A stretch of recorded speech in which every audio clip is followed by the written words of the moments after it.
in rural settings. I'm going to go through a little bit about a background about why farmers are unique, talk about my school outreach I did, go into some farmer surveys I sent out, and talk about the results in conclusion. Just a quick review, noise-induced hearing loss.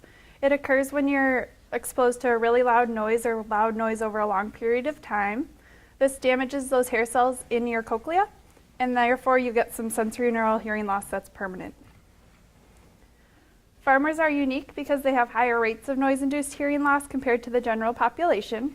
This is because they work long hours, they're exposed to loud noises starting at a pretty young age, and oftentimes they work around noisy equipment, and it's actually been shown in research too, they tend to be more likely to partake in noisy recreational activities such as hunting and snowmobiling.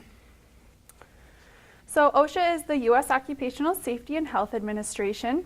This organization regulates the different noise levels that a workplace can have, and they have some different regulations in place for when you have to implement a hearing conservation program. However, small farms are exempt from this if it's a farm of 10 employees or less, and that doesn't count family members. So several studies have looked into the effectiveness of different types of hearing loss prevention programs in schools. A couple even focused on farmers in particular. It was found that the youth think that hearing loss will only impact them when they get older. And a lot of farmers never even received any education on hearing loss prevention. Some studies have also shown that these programs can be effective in creating people to use the hearing protection in the short term, but not always the long-term effects are as documented. It's thought that possibly these effects only last short term, but there's also not a lot of research showing if they could have long-term effects. So another focus has been to focus on empowering the youth to help change attitudes instead of actually increasing just the use of hearing protection. So the variability between the effectiveness of programs could partially be related to the fact that there's not a lot of uniformity across programs when they do the research. McCullough, Lusk, and Ronis looked into kind of using some healthcare outreach program aspects, documenting which were effective and not, and creating a program off of that. It's recommended that when you do an outreach program for this purpose, you target more than just trying to improve the use of hearing protection and focus on a broader range of how they can protect their hearing, as well as targeting your audience that you're specifically talking to get the best impact. And when working through agriculture groups, you'll be more accepted and more likely the farmers will listen to you. So for the purpose of this study, I wanted to explore the attitude of hearing loss prevention on younger and older farmers, and I also wanted to assess whether a targeted hearing loss prevention program aimed to empower agriculture youth would effectively change these attitudes. Phase 1, I reached out to agriculture class in a high school. I worked with 3 different classes at the Lake Mills High School. 39 students total were targeted, 15 of which were farmers, and 24 were non-farmers. For the initial survey, I asked the students to fill it out prior to any of the program. I asked questions based on their demographics. I targeted to figure out their initial attitudes, and I also looked into what they wanted to learn. These questions were compiled from some of that research that I looked into, as well as adapted from other community health programs. And I also used the help of the UW Survey Center. My short presentation was a PowerPoint, and I presented it to each of the 3 classes in the beginning of class. It ranged from what is an audiologist to how to reduce noise exposure effects on the farm. I used content from Dangerous Decibels, the National Ag Safety Database, and then other components from those research I'd looked into before. So I incorporated a lot of hands-on activities during both the outreach and afterwards. I did some breakout groups to allow the students to learn how to use a sound level meter and talk a little more about what sounds could be damaging to their ears. Finally, I did a follow-up survey at the end of the presentation with similar questions to see if any attitudes changed, as well as I checked in to see if they learned the content by asking specific content-based questions. So for phase 1, The results showed that the farming students were really interested in learning about how loud was too loud and what sounds were risky and if they were at risk for noise exposure. Whereas the non-farm students were more interested in learning about what happens to the ear when they're exposed to sound and basic anatomy questions and how to fix this when you're exposed to sound. So as part of the program, I asked them to fill out a response to this question. I feel my understanding of hearing and risks of noise exposure are. I looked at this question to figure out if the program was empowering. Prior to the program, 30% filled out that they only felt fair or poor in their confidence of understanding. Following the program, only 5% indicated they felt fair in their confidence of understanding hearing and risks of noise exposure. This correlated with the content questions as well. All but 2 students got those correct. So this confidence in their understanding of the materials is correlated with what they actually knew and learned.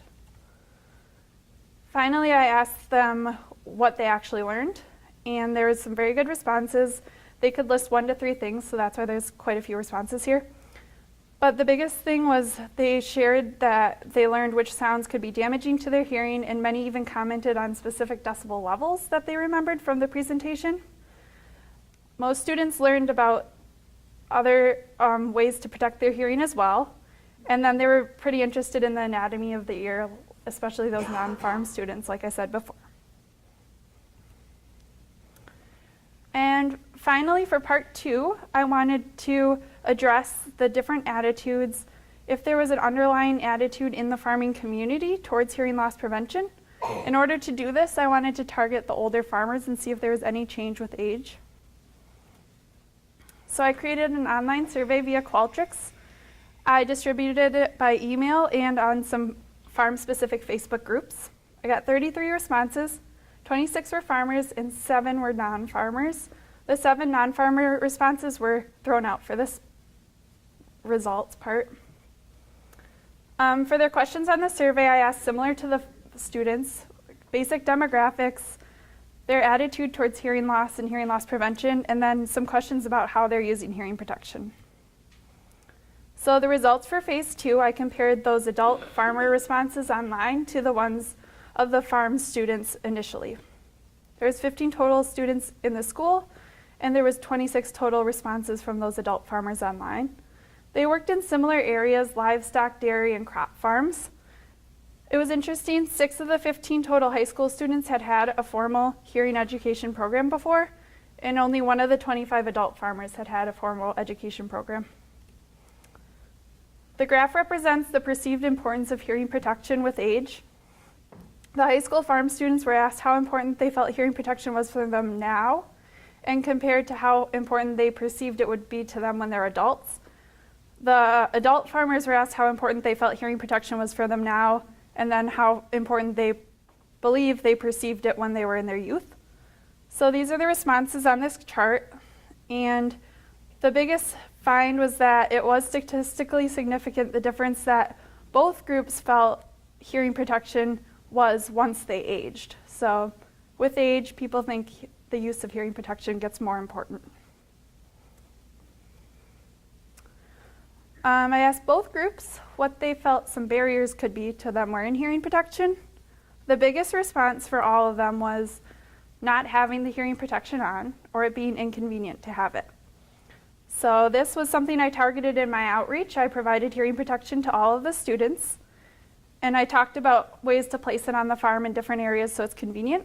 One student even commented how interested they were to find out when you buy hearing earplugs in bulk, it can be not that expensive. So in conclusion, my capstone found that focusing on empowering the youth in outreach can be very effective. The outreach can help change the attitudes and the understanding towards hearing and hearing protection. Working through established farm groups such as the school or these online Facebook groups was the best way to get responses. And providing hearing protection can be critical in some of these outreach because that seems to be a huge barrier. So when possible, try to provide some earplugs. As far as limitations, I didn't do a long-term follow-up on my study. There was less older farmers that responded to that online survey than I had hoped. A lot were in the age of 21 to 31. The questions were comprehended in certain ways I didn't want them to be, so I had to throw out 1 or 2 questions because of that from my surveys. As well as I wasn't able to compare the farm students prior to the program versus after the program because I didn't ask demographics on the second survey for the students. So that would have been interesting to see if that specific group benefited from this outreach. So some future directions. It's important to try to do some more outreach to this population in general, especially continuing to follow up and see if there's long-term effects.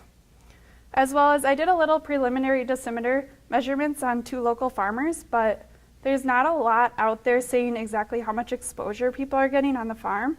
So some long-term, larger population studies on that would be pretty cool. As well as documenting those certain components of the program and how effective they are to try to create a more universal program. And then figuring out some other avenues to reach out to this population, especially those older farmers, and really doing an outreach would be pretty cool. So does anyone have any questions? Yes? I just have a quick comment. Many, many years ago, there was, I don't know whether they still have it, it's called Farm Progress Days. Mm-hmm. And Sir Toma, Service to Mankind, had a big van outside of Chicago, and they would bring it up every year.